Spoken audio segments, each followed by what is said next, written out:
Vous écoutez Crime Story, Louis Poirson, tailleur de pierre et tueur en série, 2e et dernier épisode. En mai 2000, Clémence, une femme de 38 ans, est enlevée par un homme alors qu'elle fait du stop à l'extrême ouest des Yvelines, près de Bonnières-sur-Seine. Clémence parvient à s'échapper et l'homme est vite appréhendé par les gendarmes. Il s'appelle Louis Poirson et il a déjà été condamné plusieurs fois pour des viols et des agressions sexuelles. À l'époque de cette arrestation, Daniel Roussette est directeur d'enquête à la section de recherche de Versailles dans les Yvelines. Le dimanche 3 octobre 1999, 8 mois avant l'enlèvement de Clémence, il est de permanence quand le corps d'une vieille dame est découvert par des chasseurs à Saint-Cyr-en-Arthy, dans l'ouest du Val d'Oise, à la limite des Yvelines. Ce corps est trop détérioré pour être identifié immédiatement. Mais l'autopsie permet de montrer que la victime a subi pendant sa vie une opération au poignet, à la suite de laquelle on lui a mis une broche. Le numéro de celle-ci permet rapidement d'obtenir un nom. La victime s'appelle Charlotte Berson. Cette femme, âgée de 79 ans, habitait à Pacy-sur-Eure, dans l'Eure, où elle vivait seule depuis la mort de son mari. Charlotte aimait marcher, souvent en pleine campagne.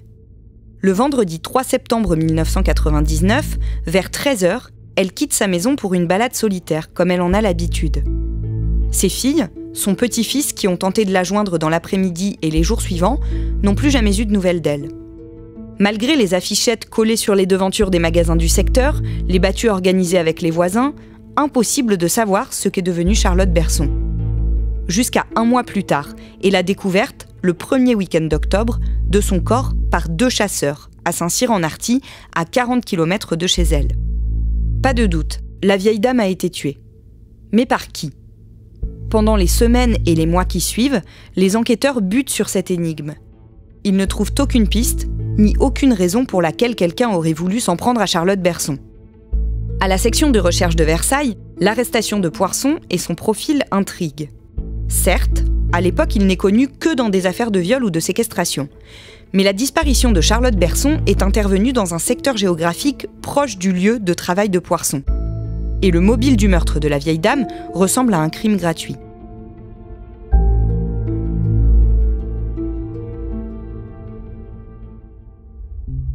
Damien Delceni, il y a une autre affaire de meurtre non élucidée qui intéresse aussi ces enquêteurs-là. Oui, et toujours dans ce même triangle géographique aux confins des Yvelines, du Val d'Oise et de l'Eure. Les enquêteurs qui travaillent sur le dossier Charlotte Berson ont rapproché ce meurtre de ceux de Janine et Monique Villain, une mère et sa fille. Leurs corps à elles ont été retrouvés le 2 septembre 1995, donc 5 ans plus tôt, partiellement brûlés dans un champ de l'Eure. Donc si on résume, ces gendarmes pensent que la même personne, et en l'occurrence Louis Poirson, peut avoir tué les 3 femmes. En tout cas, ils ont des doutes. Seulement, le double meurtre de Janine et Monique Villain, il y a déjà un coupable désigné dans cette affaire. C'est Michel Villain, 40 ans, le fils de Janine et le demi-frère de Monique. Michel, il croupit en prison depuis 1998 alors qu'il nie farouchement les faits et que le juge chargé de l'enquête n'a que très peu d'éléments contre lui. La dénonciation d'un membre de la famille, une famille d'ailleurs assez dysfonctionnelle, et un héritage de quelques dizaines de milliers de francs de l'époque qui apparaissent comme le mobile du crime. Il laisse alors de côté ce 2e crime et il décide quand même d'entendre Louis Poirson pour le meurtre de Charlotte Berson. Oui, pour les gendarmes de la SR de Versailles, l'urgence, c'est vraiment le dossier Berson. Le jeudi 14 septembre 2000, Louis Poirson, placé en détention provisoire à la prison de Bois d'Arcy, est extrait de sa cellule pour être entendu. Charlotte Berson a été tuée il y a 1 an. Les enquêteurs lui montrent la photo de la retraitée. Louis Poirson regarde à peine. Les enquêteurs ont alors une idée. Comme le suspect se déplace avec la voiture de sa compagne, ils le laissent croire que s'il ne coopère pas, elle pourrait être inquiétée à sa place. L'argument ne laisse pas Louis Poirson insensible. Il concède aux gendarmes qu'il a déjà vu Charlotte Berson, mais qu'à ce moment-là, elle était déjà morte. Il aurait trouvé son corps, dit-il, dans la ferme où il travaille et aurait tenté de s'en débarrasser, craignant qu'au vu de ses antécédents judiciaires, on ne l'accuse immédiatement de meurtre. Les gendarmes ne croient pas à cette histoire présentée par le tailleur de pierre. Ils continuent à faire pression sur lui et juste avant la fin de la garde à vue, ils obtiennent de nouveaux aveux. Le vendredi 3 septembre 1999, jour de la disparition de Charlotte Berson, Louis Poirson s'est retrouvé face à elle, marchant sur la route. Il s'est arrêté et lui a proposé de la raccompagner en voiture. Charlotte Berson a refusé. Elle s'est tout de suite énervée, détaille le suspect. Elle a frappé le capot de la voiture, j'ai cru qu'elle l'avait abîmé. Je suis descendue et j'ai fait un geste de la main pour la frapper. Elle a eu peur, elle est tombée. Louis Poirson ramasse alors Charlotte, inconsciente, et la met dans le coffre de sa voiture. Puis il part pour la ferme des Molières. Je l'ai amenée sur mon lieu de travail, poursuit le meurtrier. Elle était toujours vivante. Elle s'est à nouveau énervée et m'a insultée. J'ai voulu la calmer. Je suis passée derrière elle et je lui ai serré le cou. J'ai senti qu'elle faiblissait. Elle est ensuite tombée sur des pierres et elle est morte.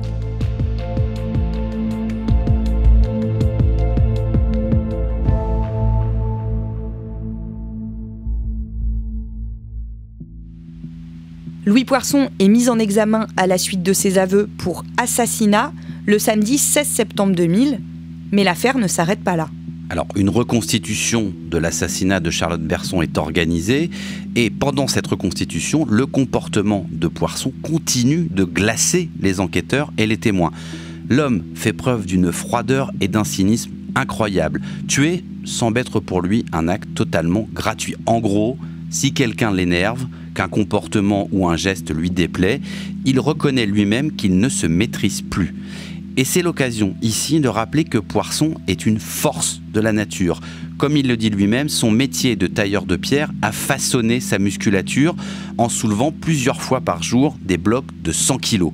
En plus, Poirson adore la musculation, il adore cultiver son corps. Et d'ailleurs, un gendarme qui a procédé à une audition de Poirson a fait cette confidence. À la fin de l'interrogatoire, au moment de signer les procès-verbaux, Poirson se lève pour s'approcher du bureau sous les yeux éberlués du militaire. En effet, alors qu'il était menotté à un plot lesté de 40 kilos de ciment, il a soulevé sans le moindre effort ce plot pour s'approcher du bureau. Alors tous ces éléments physiques, psychologiques persuadent les gendarmes encore plus que Poirson a commis d'autres crimes. Et cette fois, il décide de rouvrir le fameux dossier du double meurtre de Janine et Monique Villain. Donc en décembre 2000, il décide de reconvoquer Poirson dans leurs locaux pour l'entendre sur ce double meurtre. Assez vite, Louis Poirson reconnaît ce double meurtre aussi et il le raconte avec une froideur glaçante. Ouais, c'est même assez stupéfiant. Poirson raconte que ce jour-là, il déjeune dans un petit restaurant de l'heure, seul, et il est dérangé par les aboiements d'un chien. Après le repas, pour passer ses nerfs, explique-t-il, il va s'arrêter dans un hameau tout proche où il y a un petit cimetière pour animaux. Là, il se met à casser plusieurs tombes de chiens. Il vandalise aussi une petite cabane qui est située à l'entrée du cimetière. À ce moment-là, Janine et Monique arrivent sur les lieux. Pourquoi ? Parce que leur chienne Babette est enterrée là et elles viennent se recueillir comme elles le font de temps en temps. Constatant les dégâts dans le cimetière, elles disent à haute voix qu'elles vont prévenir les gendarmes. À ce moment-là, Poirson sort son couteau. Il explique « Je me suis dit, gendarmes, police égale prison, j'ai voulu leur faire peur ». En réalité, il les frappe violemment toutes les deux avec un acharnement terrible, les attache et les charge dans sa voiture. Quelques kilomètres plus loin, il abandonne leur corps dans un champ, essayant même d'y mettre le feu. Ces aveux ont un double effet. Le premier effet, c'est quand même déjà de libérer un innocent. Le pauvre Michel Villain, qui est en prison depuis 2 ans et 9 mois pour le meurtre de sa demi-sœur et de sa mère, il est enfin innocenté, il peut enfin sortir de prison.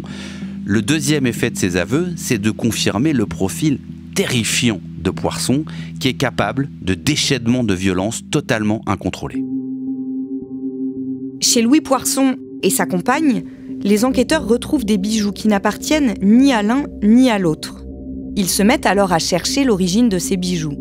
Et ils trouvent une nouvelle victime, Lucie Pham, une femme de 73 ans qui avait disparu de sa maison de retraite de Mantes-la-Jolie le mercredi 28 avril 1999.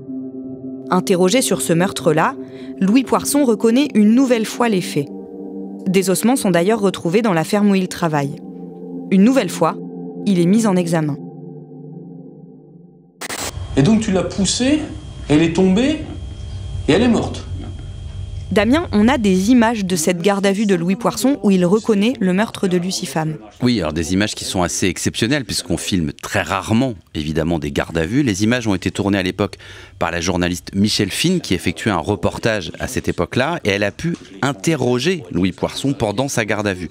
Le document est assez ahurissant parce que, évidemment, on l'entend parler, on voit qu'il exprime des regrets, mais dont on se doute qu'ils ne sont pas d'une sincérité absolue. Et puis, il donne finalement toujours ces mêmes explications. Il dit « je ne sais pas pourquoi, je fais ça, c'est comme ça, c'est tout, je ne pourrais pas l'expliquer ». Et d'ailleurs, on voit même sur ces images que les gendarmes sont un peu inquiets de la réaction qu'ils pourraient avoir vis-à-vis de la journaliste et qui se préparent toujours à l'éventualité qui pourrait éventuellement lui bondir dessus. Vous avez un problème avec vos parents? Oh oui, un gros même. J'en ai rien à secouer. Honnêtement, avec ma frangine, on s'est promis que le jour où il y en a qui meurt, on s'achète des modèles de champagne, on la boit sur leur tombe. On va vous dire à quel point c'en est. Donc j'en ai rien à secouer. Qu'est-ce qu'ils vous ont fait, vos parents? Ouais, le vieux il tapait tout le temps, c'est tout, pour un oui, pour un non. Et la vieille elle disait rien. Elle laissait faire. C'est tout. Et vous avez l'impression que cette enfance-là, elle a fait de vous ce que vous êtes devenu aujourd'hui? Oui, en grande partie, elle a fait de moi un rebelle. C'est sûr. Un rebelle? Oui, les coups de colère, ça vient de là. Si je n'avais pas tapé pour un oui ou pour un non, j'aurais peut-être eu une autre vie. C'est tout. Et vous avez des remords? Oui, c'est sûr, parce que je sais que j'aurais jamais dû arriver à ce point-là. À ce moment-là, je réfléchis pas à ce moment-là. Et vous pensez que vous êtes dangereux? Ça dépend à quel degré on peut penser ça. Pour la société, oui, on va dire que je suis dangereux, c'est sûr. Est-ce qu'on pense qu'il y a encore d'autres victimes ? Il y a quand même eu une série extrêmement rapprochée de victimes à la fin des années 90, dans un secteur géographique assez restreint. Il y a quand même toujours cette question qui reste en suspens, c'est ce cliché qui avait été retrouvé, rappelons-nous à l'époque, sur lui, le cliché de cette femme nue, terrorisée, prise en photo dans une forêt. On n'a jamais réussi à identifier qui pouvait être cette femme, donc ça reste quand même un élément mystérieux en suspens. Comment est-ce possible que cet homme-là ait pu passer entre les mailles du filet pendant si longtemps ? Il y a une raison géographique. On l'a dit, Poirson, il commet ses crimes sur 3 départements différents. Alors 3 départements qui sont assez proches, c'est un rayon d'une 50aine de kilomètres, les Yvelines, le Val d'Oise et l'Eure. Mais par expérience, on sait que les gens qui changent de département, ils compliquent le travail des enquêteurs parce qu'on ne se parle pas forcément entre un service de police et un service de gendarmerie, entre un juge et un autre. Et en plus, le département de l'Eure, il est dans la région Normandie, donc c'est une autre région que l'Île-de-France. C'est un autre parquet, d'autres juges d'instruction. À l'époque, on ne parle pas forcément, on n'échange pas forcément entre magistrats, entre enquêteurs. On ne croit pas non plus tellement dans les années 90 aux tueurs en série. Je vous rappelle qu'à la même époque, c'est l'époque où Michel Fourniret a fait le plus de victimes et qu'à l'époque aussi, il y avait un problème de croisement entre des faits qui pouvaient être commis dans plusieurs endroits de la France. Donc il a bénéficié de ça, Poirson, c'est-à-dire il commet des meurtres dans l'Eure, les corps sont retrouvés dans le Val d'Oise, on met du temps à faire le lien entre les deux. Donc voilà, il est passé au travers des failles en fait de l'appareil judiciaire de l'époque. Idem, la police technique et scientifique dans les années 90, c'est pas la police technique et scientifique d'aujourd'hui. Il y a moins de moyens, il y a moins de technologie, donc on identifie moins vite ce type de prédateur. Puis après, il y a quand même tout ce qui a pu être fait en prison, c'est-à-dire que c'est quelqu'un qui a quand même été souvent incarcéré, avec des longues peines, très peu de suivi à l'extérieur, des suivis psychologiques et psychiatriques quasiment inexistants, alors qu'on voit bien que c'est quelqu'un qui a une personnalité. Alors évidemment, il n'a pas de maladie mentale, il a été vu par des psychologues, des psychiatres, pas de maladie mentale, mais donc pas de traitement à envisager, mais en revanche, certainement des failles dans son suivi médical. On voit bien que c'est quelqu'un qui a une façon à développer une violence extrême de manière subite et quasi inexpliquée. Donc voilà, il y a eu des failles dans le système judiciaire, dans le système de suivi en prison et à la sortie de prison.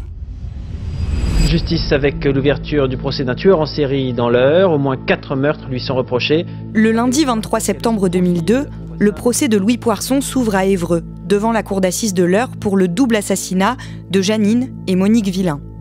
Il est condamné le lendemain à la perpétuité. 2 ans et demi plus tard, la cour d'assises des Yvelines, à Versailles, le condamne pour les assassinats de Lucie Pham, de Charlotte Berson, ainsi que pour l'enlèvement et la séquestration de Clémence. Louis Poirson a 42 ans et écope une nouvelle fois d'une peine de prison à perpétuité.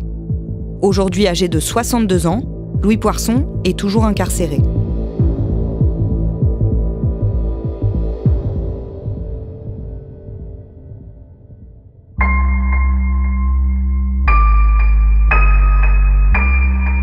Vous venez d'écouter Crime Story, le podcast fait divers du Parisien. Avec à la production Clara Garnier-Amouroux et Thibault Lambert, à la réalisation Julien Moncouquiol et à la rédaction en chef Jules Lavie. Un épisode que je vous raconte avec Damien Delseny et un podcast à retrouver chaque samedi sur le site leparisien.fr et sur toutes les plateformes d'écoute. Si vous aimez Crime Story, vous pouvez nous le dire en nous laissant des commentaires ou des petites étoiles.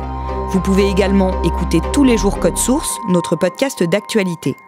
Et pour ne rater aucun épisode, n'oubliez pas de vous abonner.